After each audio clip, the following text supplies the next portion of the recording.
Hi! ఈ plot వచ్చి form land. Main రోడ్డుకి చాలా దగ్గరలో ఉంటుంది. మెయిన్ రోడ్డుకి 300 మీటర్స్ డిస్టెన్స్‌లో ఉంటుంది.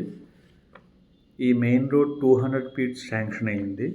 వన్స్ రోడ్ కంప్లీట్ అయితే ప్రైస్ అనేది డబుల్ అప్రిషియేషన్ ఉంటుంది. ఈ ప్రాజెక్ట్ చుట్టూ కాంపౌండ్ వాల్ కూడా ఉంటుంది. ఈ ప్రాజెక్ట్ లొకేషన్ వచ్చి ఖానాపూర్‌లో ఉంటుంది. Chevella to Vikarabad road. చేవెళ్ళకి 7 కిలోమీటర్ డిస్టెన్స్‌లో ఉంటుంది. ఇందులో 400 స్క్వేర్ యార్డ్ సేల్‌కుంది. ఫర్ స్క్వేర్ యార్డ్ 7,000 కోట్ చేస్తున్నాము. ఈ ప్రాజెక్ట్ లొకేషన్ ఒకసారి చూస్తే డెఫినెట్‌గా ఇంప్రెస్ అవుతారు. ఒకసారి విజిట్ చేయండి. ఇంకా మోర్ డీటెయిల్స్ కోసం ఈ డిస్ప్లేలో ఉన్న నెంబర్‌కి కాల్ చేయండి. Thank you.